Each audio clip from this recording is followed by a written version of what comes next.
Esta não é uma aula de literatura, também não é uma resenha de livro, muito menos uma fala para especialistas e estudiosos.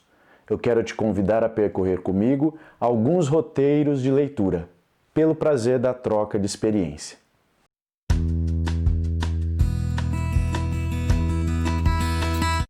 O que você vê quando se olha no espelho? Ora, eu vejo a imagem da pessoa com quem eu mais convivo neste mundo, que sou eu mesmo. E na cultura de selfies e filtros, tem gente que nem se reconhece ao ver a imagem que foi tirada na frente do espelho. Mas, tecnicamente falando, você sabe que o espelho reflete a imagem inversa do objeto. Ou seja, quando eu me olho no espelho, eu vejo a minha imagem refletida de modo inverso. Para você que também se lembra das aulas de ótica lá no ensino fundamental ou no ensino médio, sabe que a mesma distância que há entre mim e o espelho, há também entre o espelho e essa imagem virtual refletida. Mas o que isso tem a ver com a leitura de um livro?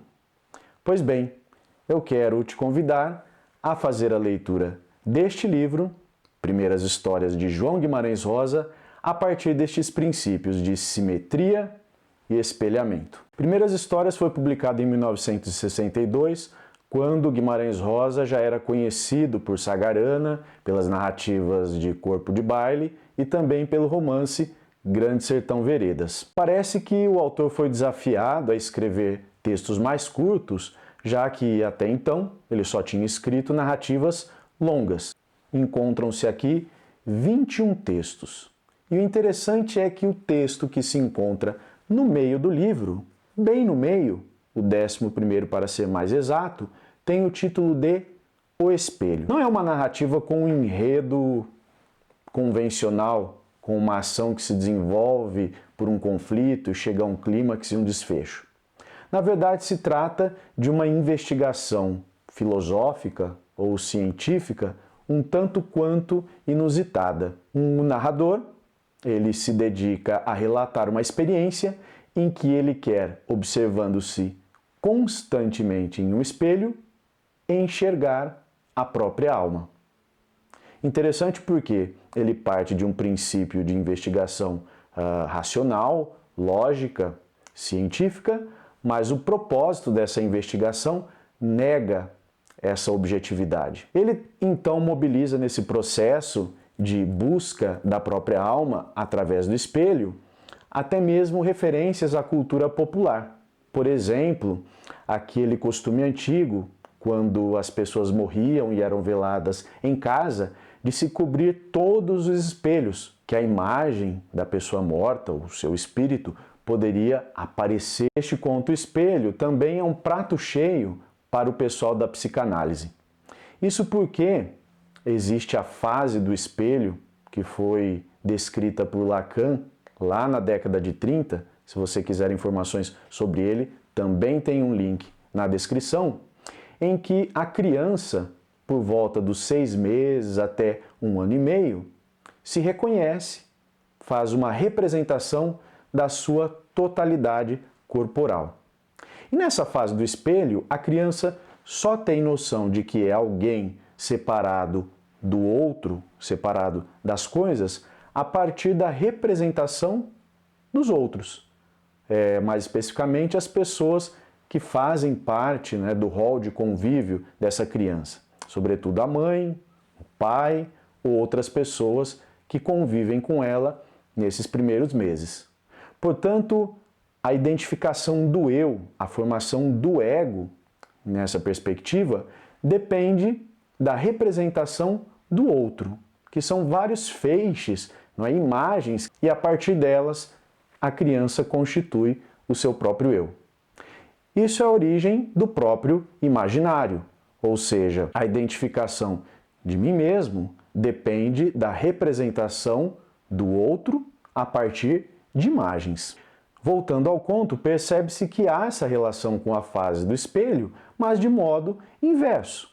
Há um narrador adulto que retoma essa imagem de criança e, ao ver a imagem de criança, anula, apaga esse próprio eu e volta a uma fase pré-simbólica, ou seja, neste conto Guimarães Rosa está retomando a própria formação do imaginário.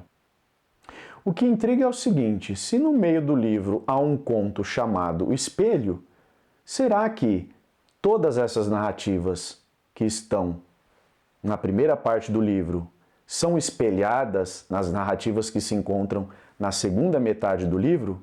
Ou seja, o primeiro conto é espelhado no 21º, o segundo no 20º, o terceiro no 19º e assim por diante? Ao ler o primeiro e último conto, as molduras do livro, podemos dizer que sim. O primeiro conto é chamado As Margens da Alegria. Narra a história de um menino, que não é nomeado, que vai fazer uma viagem, uma primeira viagem de avião, até a casa dos tios, que moram na grande cidade que está sendo construída. Percebe-se que o autor fez aí uma transfiguração de um evento histórico, que é a construção de Brasília. Guimarães Rosa tinha visitado os canteiros de obras em 1958 e provavelmente ali no processo de construção, de escrita desses contos, transfigurou essa experiência que ele teve ao visitar as obras. Esse menino, então, ao viajar e passar as férias com os tios, está num processo de descoberta em que todos os seus sentidos, as suas sensações, estão extremamente aguçadas. Então, quando ele entra no avião e o tio afivela o cinto, é como se ele recebesse um afago, um carinho, como se ele fosse abraçado. Ao observar as imagens de cima do avião e perceber ali a paisagem, o relevo, é como se ele pudesse tocar e sentir todo aquele relevo. Isso se amplia muito mais quando ele chega, então, à casa dos tios, uma casa provisória, onde há um terreiro, e ele observa um peru no meio do terreiro. Não é um pavão, é um peru exibido, que mostra toda a sua beleza, e o menino fica encantado. Eu acho que essa descrição do animal no conto é uma das descrições mais bonitas de animais que eu já li. Pois bem, o menino então, depois de observar o peru, é convidado pelo tio a fazer um passeio de jipe para conhecer as obras. Qual não é a frustração do garoto quando, ao chegar ao canteiro, observa uma máquina puxando uma árvore, derrubando uma árvore gigantesca, muito bonita. O menino então já não quer saber de graça, não quer mais ver coisa alguma, e ao retornar à casa, ele descobre que aquele peru que ele tinha observado foi morto para comemorar o aniversário do tio. O menino então muda o seu estado de espírito, que estava no auge da alegria, para a tristeza. E assim ele continua até que no desenrolar da narrativa, ao final do conto, ele observa um vagalume que, nesse contraponto entre uma luz e a escuridão, ele entra num ponto de equilíbrio entre essa alegria e a tristeza, que foi também a partir da descoberta da beleza e da morte da própria beleza. Ao ler o último conto, que se chama Os Cimos, o subtítulo do texto é O Inverso Afastamento. Veja bem, o inverso afastamento. E a primeira frase do texto é: outra era a vez. Este menino novamente faz uma viagem para a grande cidade com os tios, mas por um motivo agora diferente. Ele está triste porque a mãe se encontra doente e provavelmente a família decide que ele deve viajar com os tios para se afastar daquele contexto em que a mãe está passando por um tratamento. Mas o menino vai e nada o anima, evidentemente. E ao chegar à casa dos tios, ele quer apenas ficar recolhido e pensando na própria mãe. Quando então ele observa a chegada de um pássaro que vem pousar ali bem perto e por 3 dias este pássaro reaparece no mesmo horário, no mesmo lugar. E ao final do 3º dia, como já era intuído pelo garoto, eles recebem a notícia de que a mãe estava boa e ele então poderia retornar à sua casa. Você percebe que há bem clara uma relação de imagem inversa entre o primeiro e o último conto, entre o motivo, não é, da viagem nos 2 contos e esta oscilação entre alegria, tristeza, equilíbrio, tristeza, alegria e equilíbrio. Eu quero te convidar a ler os demais contos para verificar se de fato isso ocorre, alguma espécie de imagem inversa, espelhamento, nas outras narrativas.